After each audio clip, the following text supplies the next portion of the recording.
ସେମାନଙ୍କର ଗୋଟିଏ ଉଦ୍ଦେଶ୍ୟ ଥିଲା ଯେ କିଭଳି ଭାବରେ ପିୟୁଷକୁ ସେମାନେ ମଞ୍ଚରୁ ବାହାରେ ରଖିବେ। ଚୁକ୍ତିନାମା ଅନୁଯାୟୀ ମତେ 2 ବର୍ଷରେ 80 ଲକ୍ଷ ଟଙ୍କା ମିଳିବା କଥା ଏବଂ ମୁଁ କିଭଳି ଭାବରେ 57 ଲକ୍ଷ ଟଙ୍କା ସେଥିରୁ ଫେରତ ଦେଇଛି ବୋଲି ପିୟୁଷ ତ୍ରିପାଠୀ ପ୍ରଶ୍ନ କରିଥିଲେ। ପିୟୁଷ ସତ୍ୟର ଆଧାର ଉପରେ ତାଙ୍କର ମନ୍ତବ୍ୟ ରଖିଛନ୍ତି ଏବଂ ସତ୍ୟର ଆଧାର ଉପରେ ସେ ତାଙ୍କର ସମସ୍ତ ସବମିଶନ କରୁଥିଲେ। ଏବେ ଉଠି ଯାଇଛି, ତେଣୁ ଏବେ ପିୟୁଷ ତାଙ୍କର ମଞ୍ଚ ଚଢିବେ ଏବଂ ମଞ୍ଚରେ ଯାତ୍ରା କରିପାରିବେ। ସବୁ ବାଦ ବିବାଦର ଅନ୍ତ ଘଟିଛି। ଏବେ ଯାତ୍ରା କଳାକାର, ଯାତ୍ରା ସୁପରଷ୍ଟାର ପିୟୁଷ ତ୍ରିପାଠୀ ଏବେ ପୁଣି ଯାତ୍ରା ପେଣ୍ଡାଲକୁ ଚଢିବେ। କାରଣ ପୂର୍ବରୁ କୋର୍ଟଙ୍କର ଏକ ପ୍ରକାର ଛାଟ ଲାଗିଥିଲା ଯେ ପିୟୁଷ ଆଉ ଯାତ୍ରା କରିପାରିବେ ନାହିଁ ଯେପର୍ଯ୍ୟନ୍ତ କୋର୍ଟ ନିର୍ଦ୍ଦେଶ ନ ଦେଇଛନ୍ତି। ଆଜି ପୁଣି ନିଷ୍ପତ୍ତି କରିଛନ୍ତି ଯେ ଏଥର ପିୟୁଷ ଯାତ୍ରା ପେଣ୍ଡାଲ ଚଢି ପାରିବେ ଆଉ ଜଲୱା ଦେଖେଇ ପାରିବେ। ଆମେ ଆଲୋଚନା କରିବା ଯେ ତାଙ୍କର ଓକିଲ ଥିଲେ, ତାଙ୍କ ପକ୍ଷ ଲଢୁଥିଲେ ବିଭୁ ପ୍ରସାଦ ତ୍ରିପାଠୀ। ଆମେ ଆଲୋଚନା କରିବା କଣ ପକ୍ଷ ରଖିଲେ, କଣ ମାନ୍ୟବର କୋର୍ଟ ପାଖରେ ନିଜର ଇଏ ରଖିଲେ, ଅଭିଯୋଗ ରଖିଲେ, ଯାହା ଫଳରେ କି ଆଜି ମାନ୍ୟବର କୋର୍ଟ ରାୟ ପ୍ରକାଶ କଲେ, ତାଙ୍କ ସପକ୍ଷରେ କହିଲେ। ସୂର୍ଯ୍ୟ ମନ୍ଦିର ନାଟ୍ୟ ଅନୁଷ୍ଠାନର ଅଥରାଇଜ୍ଡ ରିପ୍ରେଜେଣ୍ଟେଟିଭ ସମୀର ରଞ୍ଜନ ତ୍ରିପାଠୀ ତାଙ୍କର ଯୋଉ ମକଦ୍ଦମାଟି ମୋର ଇନଷ୍ଟ୍ରକ୍ଟିଂ କାଉନସିଲଙ୍କର ମହକିଲ ପିୟୁଷ ତ୍ରିପାଠୀଙ୍କ ବିରୁଦ୍ଧରେ କରିଥିଲେ, ସେଥିରେ ସେ ଦର୍ଶାଇଥିଲେ ଯେ ପିୟୁଷ ତ୍ରିପାଠୀଙ୍କ ସହିତ ସେ ଯାତ୍ରାନୁଷ୍ଠାନର 2 ବର୍ଷ ପାଇଁ କଣ୍ଟ୍ରାକ୍ଟ ହେଇଥିଲା ଏବଂ ପିୟୁଷ ଗତ ଜୁନ ମାସରୁ ସେ ଯାତ୍ରାନୁଷ୍ଠାନ ସହିତ କୌଣସି ସମ୍ପର୍କ ନ ରଖି ସିଂହବାହିନୀ ଆଉ ଏକ ଯାତ୍ରାନୁଷ୍ଠାନ ସହିତ ସେ ଚୁକ୍ତିନାମା କରିଛନ୍ତି 5 ବର୍ଷ ପାଇଁ ଏବଂ ସେଥିପାଇଁ ସମୀର ରଞ୍ଜନ ତ୍ରିପାଠୀ ଗୋଟିଏ ସୁଟ୍ ଫର ପରମାନେଣ୍ଟ ଇଞ୍ଜଙ୍କସନ ଫାଇଲ କରିଥିଲେ, ଯୋଉଥିରେ ସେ ଚାହୁଁଥିଲେ ଯେ ପିୟୁଷ ତ୍ରିପାଠୀ ଏ ବର୍ଷର ଜୁନ ମାସ ପର୍ଯ୍ୟନ୍ତ କୌଣସି ଯାତ୍ରା ମଣ୍ଡପରେ ତାଙ୍କ ଯାତ୍ରା କରିପାରିବେ ନାହିଁ ଏବଂ ମାନ୍ୟବର ଅଦାଲତ ଗତ 5 ତାରିଖ ଜାନୁଆରୀ 5 ତାରିଖ 2026 ଏକ୍ସପାର୍ଟେ ଇଣ୍ଟରିମ୍ ଇଞ୍ଜଙ୍କସନ ଦେଇଥିଲେ, ଯାହାର ଫଳସ୍ୱରୂପ କି ପିୟୁଷ ତ୍ରିପାଠୀ ବିଗତ 10 ଦିନ ଧରି ମଞ୍ଚ ଉପରେ ଯାତ୍ରା କରିପାରୁନଥିଲେ। ମାନ୍ୟବର କୋର୍ଟଙ୍କ ନିକଟରେ ଆମେ ଆବେଦନ କରିଥିଲୁ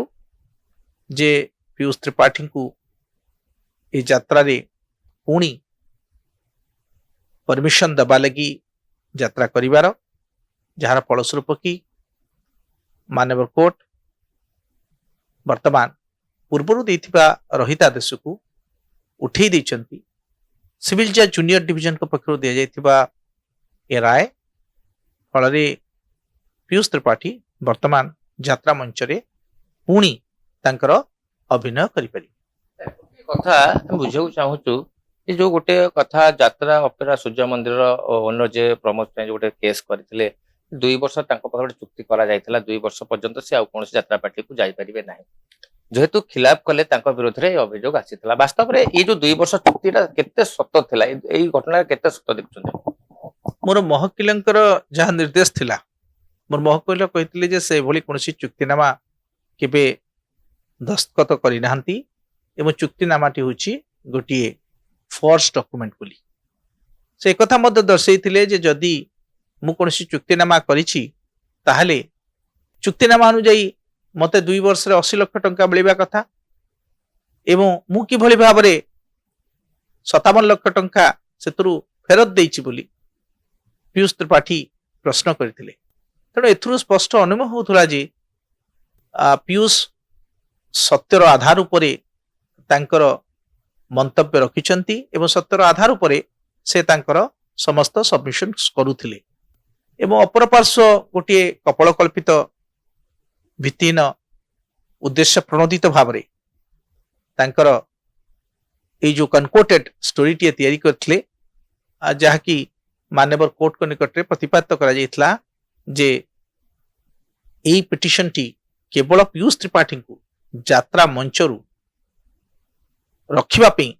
जे से किभଳି भाବରେ परवर्ती अवस्था आउ यात्रा करि परिबे नाही सेति पई निहित थिला एवं उद्देश्य थिला अपर पक्षर जे पीयूष त्रिपाठी मंचरे न चढ़ंतु जून मास पर्यंत सेति पई से माने कोनोसी सूट फॉर डिक्लेरेशन फाइल करनांती सूट फॉर कंपेंसेशन फाइल करनांती सूट फॉर डैमेजेस फाइल करनतिले रिकवरी ऑफ मनी करिनांती केवल सेमानकर गोटिए उद्देश्य थिला जे किभଳି भाବରେ पीयूष को सेमाने मंचरू बाहर रखिबे पीयूष जणे प्रतिभादीप्त व्यक्तित्व एवं कलाकार भावरे तांकर जेतिकी ना अछि एवं दर्शक मानक निकटरे तांकर जो भी प्रकार लोकप्रियता अछि तांकर मकद्दमारू स्पष्ट भाव प्रमाणित होउथला जे पीयूष सत्यर आधार उपरे तांकर समस्त सबमिशंस रखिथिले ଆଉ ଗୋଟେ କଥା ଏଇ ଘଟଣା ମଧ୍ୟ ପୂର୍ବରୁ ଏ ବିଷୟରେ ଆଲୋଚନା ହେଇଥିଲା ମଝିରେ ଗୋଟେ ମାଲିକ ଏବଂ ଏଇ ଯୋଉ କର୍ମଚାରୀ ଅଛନ୍ତି ପୀୟୁଷ ତ୍ରିପାଠୀ କଳାକାର ମଧ୍ୟ ଗୋଟେ ଆପୋଷ ସମାଧାନ ହେଇଥିଲା ପଇସା ମଧ୍ୟ ଫେରେଇବାର ଗୋଟେ ଗଣମାଧ୍ୟମରେ ଚର୍ଚ୍ଚା ଚାଲିଥିଲା ପରବର୍ତ୍ତୀ ସମୟରେ ଏଇ ଯୋଉ ପ୍ରମୋଦ ସ୍ୱାଇଁ ଆପଣ କଥା କହୁଛନ୍ତି ଯାତ୍ରା ଅପେରା ସୂର୍ଯ୍ୟ ମନ୍ଦିର ସେ ପୁଣି କାହିଁକି ଅଭିଯୋଗ ଆଣିଲେ ଯେହେତୁ କୋର୍ଟରେ ଗୋଟେ ଏତଲା କଲେ ଏଇ ବିଷୟରେ କଣ ଆପଣଙ୍କର ମତାମତ ରହିବ देखंतु प्रमोद स्वाई कोर्ट को आसी नथिले मकद्दमारे समीर रंजन त्रिपाठी ए मकद्दमा को फाइल करथिले एवं जो प्लेंटिफ जे फाइल करथिले से तांकर जहां आधार देइथिले ता बेसिस रे कोर्ट तांकर राय सुनिचंती एथिरे प्रमोद स्वाईंकर डायरेक्टली केते इन्वॉल्वमेंट थिला से संपर्क रे मु जानि नाही एवं मंतव्य देबा मध्ये उचित ଗୋଟେ କଥା ଯେ କେତେ ସମୟ ଗୋଟେ ଆର୍ଗୁମେଣ୍ଟ ଚାଲିଲା ଉଭୟ ଆପଣ ପକ୍ଷ ରଖିଲେ ଆଉ ଅପର ପକ୍ଷ ଯୋଉ ଓକିଲ ଅଛନ୍ତି ସେ ବି ପକ୍ଷ ରଖିଥିବେ କେତେ ସମୟ ଆର୍ଗୁମେଣ୍ଟ କଣ ଚାଲିଲା ସେ ବିଷୟରେ ଟିକେ ଆଲୋଚନା मान्यवर कोर्ट ए मकद्दमा को गत गुरुवार दिन 2 घंटा धरिकी शुणी एवं सिविल जज जूनियर डिवीजन को कोर्ट रे ए 2 घंटा आर्गुमेंट पर सिविल जज जूनियर डिवीजन तांकर राय आज प्रकाश करने पे दिन धार्य करथिले एवं सही अनुपात रे तांकर राय प्रकाश पाइछि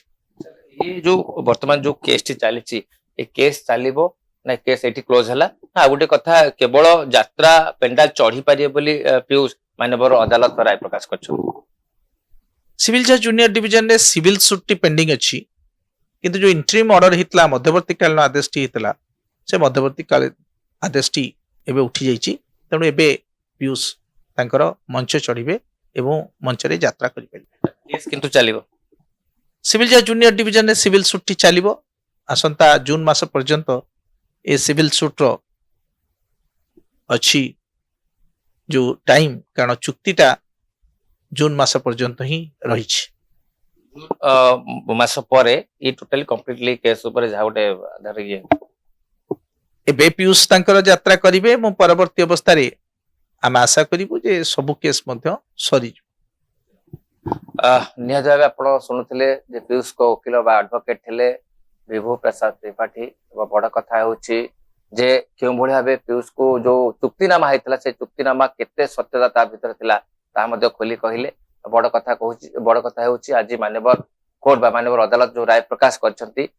आजिठो पीयूष त्रिपाठी निश्चित भाव पेंडाल चढ़ी पारिबे अभिनय करि पारिबे जलवा देखै पारिबे एवं कोनोसी प्रतिबंधक ताको प्रति लागि पारिबो नाही भुवनेश्वर वीडियो निर्मल सहित पूर्णचंद्र प्रधान का रिपोर्ट विश्व भास्कर।